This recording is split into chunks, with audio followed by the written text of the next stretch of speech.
From famous actors that tragically committed suicide to others that died horribly by drug overdose, we take a look at 10 funny people who died tragically young. Number 10. Robin Williams.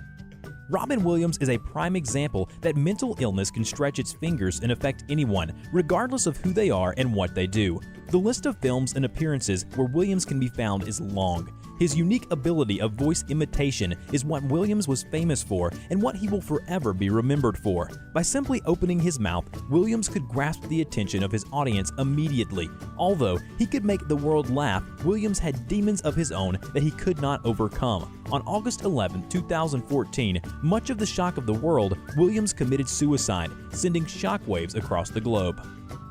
Number 9. John Ritter.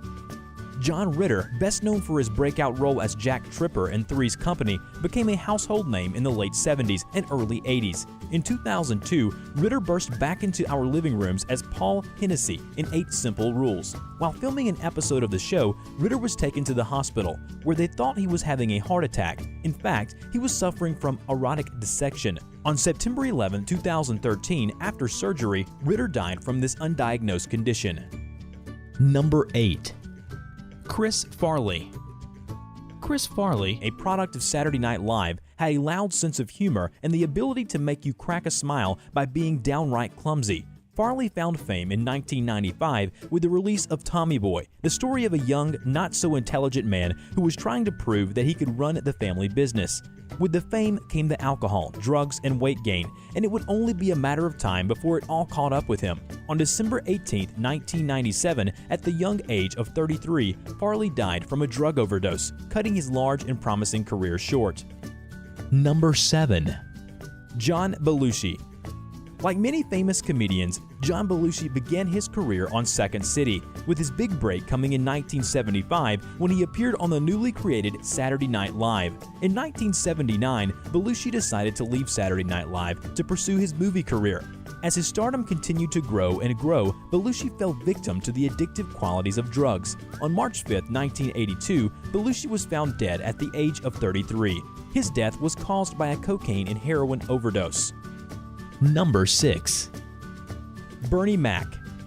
Best known for not changing his image for anyone, Bernie Mac's rise to fame was long and drawn out. During the 90s, Mac appeared in many small movie and television roles alongside many of the greats. But it wasn't until 1999, when Mac appeared in the movie Life alongside Eddie Murphy, that his career blew up. Unfortunately, his success would be short-lived. Mac suffered from an autoimmune disease, and on August 9, 2008, he died as a result of complications from pneumonia. Number 5. Andy Kaufman.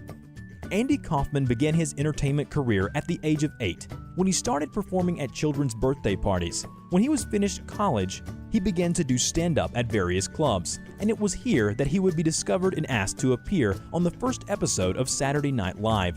Kaufman became a professional wrestler, where he would only wrestle women. Shortly after becoming a professional wrestler, Kaufman was diagnosed with lung cancer, and on May 16, 1984, at the age of 35, he died of the disease.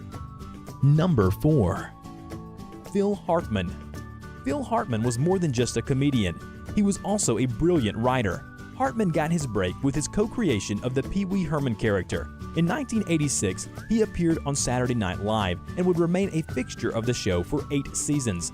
Following SNL, Hartman joined the cast of News Radio and would remain on the show until his death, all the while providing the voices for various characters in The Simpsons. On May 28, 1998, while he slept, Hartman was shot by his wife, who shortly after shot herself. Number 3. Sam Kinison. Commonly referred to as the rock star of comedy due to his long hair and intense partying, Sam Kinison was best known for his ooh-ooh scream, which would follow each joke. Although Kinison was a preacher before he became a stand-up comic, he did have his demons to contend with. A heavy alcohol and drug user, Kinison looked like he was heading towards an early grave. Kinison managed to kick the habit, but this would not extend his life as much as we hoped. On April 10, 1992, Kinison was killed in a car accident by a drunk driver. Number 2. Greg Giraldo. Not every comedian knows they are going to be a comedian. This was true for Greg Giraldo, who before becoming a comedian was a lawyer. Although he only practiced law for a short year, he would take what he learned at law school and use it to his advantage as a comic. Giraldo is best known as a roaster on Comedy Central Roast, taking part in many celebrity roasts, including the roast of Larry the Cable Guy. On September 29, 2010, Giraldo died. The cause of death: accidental drug overdose. Number 1. John Candy. With a sense of humor anyone could appreciate, John Candy is arguably one of Canada's funniest people ever. Candy's break came with the creation of SCTV, along with other great Canadian comedians, including Eugene Levy. Following the finish of SCTV in 1981, Candy went on to appear in various movies, but it would be his role in the 1989 movie Uncle Buck that he would be remembered for most. Candy struggled with his weight all his life, so it came as no surprise when he passed away on March 4, 1994, from a heart attack at the age of 43. Check out our other videos and remember to hit the subscribe button for more videos every week.